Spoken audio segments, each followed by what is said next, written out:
dans le prochain épisode de Demain nous appartient. Tandis que la Dame Blanche s'en prend à Régis, Judith parle à Souleymane. En parallèle, une fête est organisée pour Solène.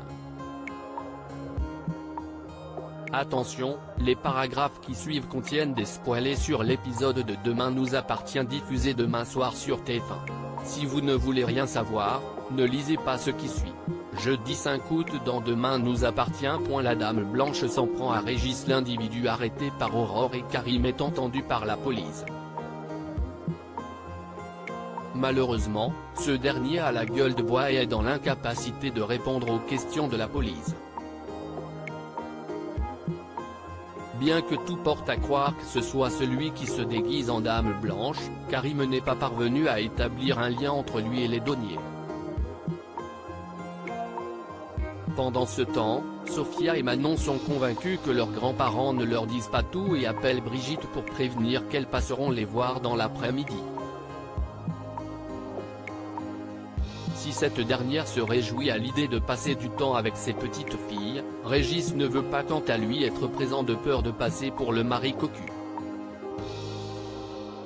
Lorsque Brigitte lui demande s'il regrette de ne pas l'avoir quitté à l'époque, il répond que oui. En effet, le père de famille ne peut pas s'empêcher d'en vouloir à sa femme d'avoir gâché leur vie, mais Brigitte lui rappelle alors que c'est son orgueil ainsi que sa colère qui les ont amenés là où ils en sont aujourd'hui. Quelques heures plus tard, Manon et Sophia arrivent chez leurs grands-parents. Comme Régis s'éclipse rapidement pour tailler les haies, Brigitte leur explique que toute cette histoire le met mal à l'aise puis assure qu'il les adore trop pour rester dans son coin très longtemps. Au poste, Aurore et Karim parviennent à interroger le suspect. Voyageant en stop, il a débarqué à 7 seulement lundi. Selon ses dires, la tente ne lui appartient pas et il a décidé d'y passer la nuit car elle semblait abandonnée. Aurore et Karim retournent alors sur place et découvrent près de la tente des traces de pneus qui pourraient provenir d'une moto. Après les avoir prises en photo, les policiers comptent bien demander à leurs collègues de faire des rondes aux alentours de manière discrète.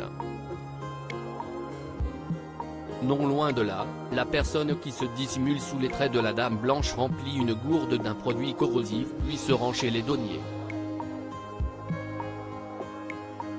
Régis tente bien de l'empêcher de rentrer chez lui mais l'individu l'empoigne par le col tout en essayant de lui envoyer la fiole au visage. En cherchant à le désarmer, la bouteille se brise sur la main de Régis et la brûle instantanément.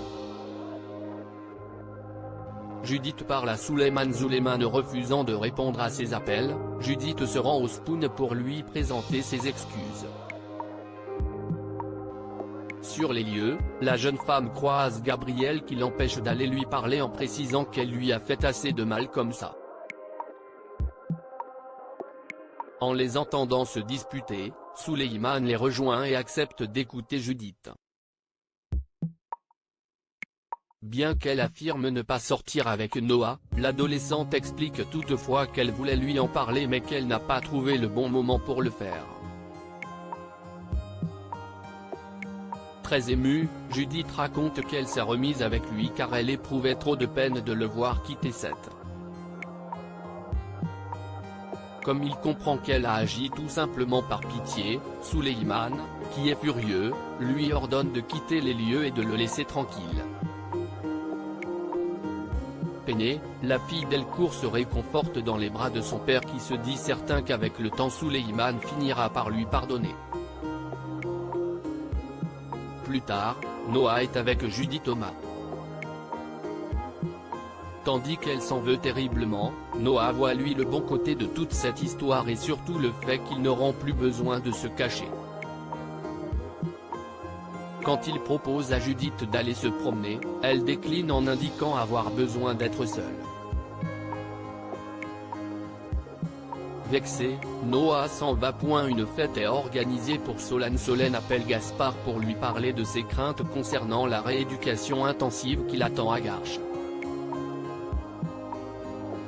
Ce dernier se montre alors rassurant et déclare qu'il compte bien venir la voir sur place un week-end sur 2 pour faire la fête. Une nouvelle qui enchante l'adolescente. Plus tard, Solène confie à Garance sa peur de ne pas réussir sa rééducation. Pour l'encourager, Garance utilise les mots qu'aurait dit sa mère dans un moment pareil.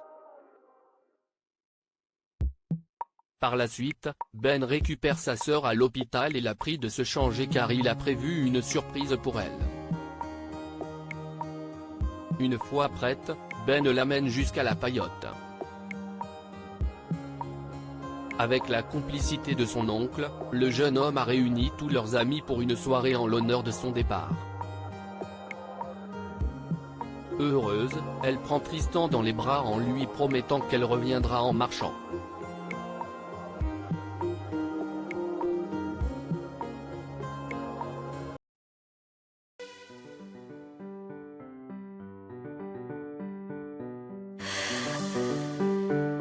나